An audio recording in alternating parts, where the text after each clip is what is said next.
Conta só. Eu entendi que você voltou pro Brasil, fez seminário, e aí veio toda aquela questão. Meu Deus, Deus tirou o futebol, me botou agora para ser pastor. Como foi, então, essa reviravolta de você começar a perceber, opa, futebol é sim um instrumento que Deus me deu e voltar para fora, sair, né? Agora, de vez sair do Brasil para anunciar agora não como só como jogador de futebol. Então, foi muito interessante. Quando eu volto, aí eu penso, poxa, futebol. Então, mas eu tive uma decisão assim meio radical, né? Eu uso algumas expressões meio fortes, mas não vou usar aqui, tá? Mas eu falei, Deus, eu trabalhava, eu tinha dinheiro, o Senhor me chamou. Então, agora eu não trabalho para homem nenhum mais. O Senhor vai ter que se virar e me sustentar. E a igreja me chamou, não, a gente vai pagar teu seminário. Então, eu ficava na igreja, ajudando essa parte de evangelismo e missões da igreja, cuidando, treinando pessoas. E aquele campo estava lá ainda, o mesmo campo que Deus usou para me ajudar a se converter, a conhecê-lo. E eu vendo a comunidade Senador Camará, a molecada no tráfico. Então, um dia, falei, pô, vou chamar a molecada para jogar bola. E ali começa a caminhada. E daqui a pouco tinha 10, daqui a pouco tinha 20, daqui a pouco tinha 30, daqui a pouco tinha 50, daqui a pouco tinha 60, daqui a pouco tinha 70. E virou uma escolinha de futebol. E foi muito desafiador, porque na época, isso vamos falar em 90, 2000, 2001, muitas pessoas da igreja, não, os meninos xingam, os meninos, alguns vinham com arma, deixavam do lado de fora, tinha briga, mas, graças a Deus, assim, a gente começou a ver a mudança do caráter deles.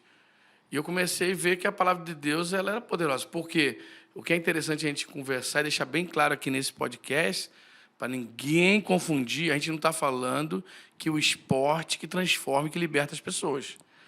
O esporte é uma das ferramentas. E eu vou mais além, a melhor ferramenta. Depois a gente pode discutir qualquer dia, se você quiser. Marque um café que eu vou na sua casa e a gente conversa. Se tiver bolo de milho, melhor ainda. Se tiver churrasco e rolar uma picanha, aí eu converso o dia todo e conto experiência para te provar. Aí você, inclusive, me leva. E aí vai eu e a Vitória. Mas aí, então, ali eu começo a ver. Mas a crise, então, agora calma aí. Não, o esporte é de Deus, já que as crianças estão sendo mudadas. E eu comecei a fazer vários projetos. Fiz na Mangueira. E eu fiz um projeto em Barra de Guaratiba, que um irmão da igreja que me ajudava na escolinha, e tinha um sítio lá. E eu falei, tem muitas crianças que não fazem nada. E começamos a escolinha. E chegou um certo dia, um senhor de 80 anos foi lá, porque tinha um pequeno grupo, e ele falou assim, eu quero conhecer quem é o treinador de futebol daqui. Eu falei, caramba, fiz alguma besteira, né? Aí, o que é isso? O que você quer? Não, eu quero saber porque o meu neto joga futebol aqui e o meu neto está totalmente diferente. Ele era arredio, falava palavras ruins, brigava, e agora ele está comportado, está indo para a escola. Então, o que vocês fazem da vida? E falou, nós somos cristãos, somos da igreja, a gente traz valores, depois a gente faz estudo bíblico. E o que aconteceu? Esse senhor era o dono do centro de Macumba, e esse senhor fala assim, eu quero vir nesses estudos também, porque eu quero ver o que vocês ensinam para os meus netos. Ele falou, o senhor fica à vontade, mas o senhor tem 81 anos, os meninos são 10, 12 anos, 15, mas fica à vontade aí. E ele começou a ir. E um certo dia ele fala assim, cara, é isso que eu quero para a minha vida também. Eu quero aceitar Jesus. Então, com 81 anos, ele pede para a gente quebrar todo o centro de Macumba dele, e hoje é uma igreja. Glória a Deus. Até hoje é uma igreja, lá em Guaratiba. Então, o seu Egídio, e se batiza com a gente lá na nossa igreja. Que alegria. Então, assim, eu falei, cara, esse papo que Deus não gostava de futebol, morreu. Mas eu senti que o meu chamado era para as nações, e em específico o sudeste da Ásia. Falei, pô, mas eu estou muito longe. Como é que de Senador Camará eu vou voltar para lá? Falei, vou começar a diminuir essa... Então, rodei o Brasil todo. A gente fui para Santa Rita do Sapucaí, fiz trabalho no Vale de Jequitinhonha, e Deus sempre abençoando, usando esporte. Falei, caramba. Aí acabei o seminário, mas o que eu fiz? Todo o meu período de férias do seminário, eu ia num campo de missões mundiais como voluntário. Então, o primeiro campo que eu fui foi no Paraguai.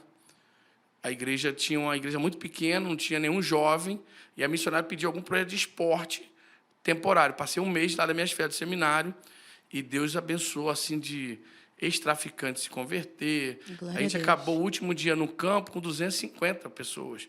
Então, assim, Deus fez muitos milagres. Tem até hoje, meninos estão na igreja até hoje, lá nesse lugar. E aí eu fui no Chile também, levei um projeto de futebol, basquete, natação, jiu-jitsu. Na época, o pessoal pensava que todo mundo do jiu-jitsu era maluco, andava com um cachorro pitbull. E, assim, Deus fez maravilhas também. Então, eu falei, cara, essa ferramenta não é só para o Brasil. Então, Deus ama o esporte. Então, assim, aí em todas as minhas férias de seminário eu fui. Então, eu fui 3, 4 vezes no Paraguai, fui 2 vezes no Chile, até acabar o seminário. Então, acabei o seminário em 2005, fui consagrado. Então, em 2006, segui para o campo, voltando para o Sudeste da Ásia. Então, assim, foi essa trajetória até eu chegar lá como missionário efetivo da junta, né? Que legal. Eu acho até importante ressaltar, porque missões mundiais têm o Voluntário Sem Fronteiras, né? Que são temporadas em que você pode dedicar como voluntário em diversos países aí, espalhados pelo mundo. E, inclusive, tem um Instagram, então, @Voluntário Sem Fronteiras, JMM. Então, você pode... Tem várias informações, né? De quais são as próximas viagens, o que você precisa. Então, às vezes, você tem aí um período do seu ano disponível, quer conhecer mais os campos, quer ver com os próprios olhos. Foi assim que Boaz começou, né? Ele ia só como voluntário, já para conhecer os campos, atuar. É muito bom que você está falando, Vitória, porque o projeto voluntário não é só para quem se sente chamado para ficar de vez. Que isso que é importante destacar. Por exemplo, eu posso ficar aqui quase o dia todo contando experiências de voluntários que foram no meu campo e que mudou o meu trabalho. Que foi um canal de bênção assim, assustador. Desde dentista, desde pastor, desde mulheres que fizeram unha das mulheres indonésias, projetos que, assim... Então, teve 2 meninas jogadoras de futsal que foi responsável para a gente ajudar a montar o Projeto Preciosa, que é um time de futsal. Então, você que é voluntário, você que está aí nos ouvindo aí, eu brinco para o pessoal, faça uma experiência no campo. Comece no Brasil, saia da sua zona de conforto. Você é do Rio, vai em São Paulo. Você é em São Paulo, vai no Nordeste. Você que é do Nordeste, vai para o Sul. Experimente sair da sua zona de conforto. Porque o nosso Brasil é uma saída de zona de conforto muito grande. Eu morei no Sul do Brasil, é uma coisa. Você vai para o Nordeste do Brasil, é uma outra coisa. Então, comece aqui, tem essa experiência. Vai no Vale de Jequitinhonha, se você nunca foi. Experimente, você vê meninas que é vendida para ter relação sexual por 50 centavos, por R$1. Coisa que, de repente, no seu mundo, parece uma utopia, mas é verdade. Eu estive lá. Então, tem outros projetos das Juntas de Missões Nacionais que você pode conhecer também. E aí você vai para alguma viagem também de missões mundiais.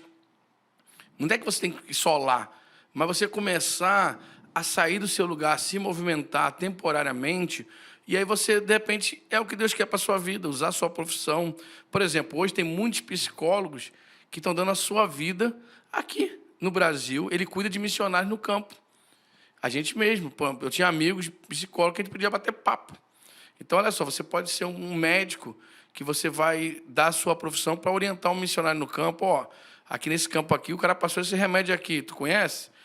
É para tomar mesmo? O que é isso? Então, assim, você pode ser muito bem-vindo como um voluntário, não só para depois se tornar um missionário de carreira, mas para continuar sendo um missionário voluntário que sempre cuida dos missionários de carreira. E isso é muito importante. Em Missões Nacionais, a gente tem no site uma aba lá só sobre voluntariado. Lá você também pode ver todas as possibilidades possíveis de voluntariado dentro do Brasil. Então, é só abrir o site de Missões Nacionais, tem uma aba lá, voluntariado. Lá você vai encontrar a Carreta do Sertão, Novo Sorriso da Amazônia, o Barco Missionário, as Cristolândias, projetos com criança, Vila Minha Pátria, projeto com refugiados. Então, assim, é uma série de projetos missionários para você se voluntariar, para você conhecer. E aí também tem o Voluntário Sem Fronteiras. Então, assim, não tem como... assim, tem onde fazer e tem o que fazer. O que você precisa é se dispor e procurar. O que eu preciso? Vá lá, faça isso, viva, saia da sua zona de conforto, aprenda, porque isso, eu acho que gera repertório, né? A gente aprende muito também. A gente é muito confrontado, a gente cresce muito, a gente é formado um melhor cristão também quando a gente sai da nossa zona de conforto, conhece outras realidades. Isso é importante para o nosso crescimento.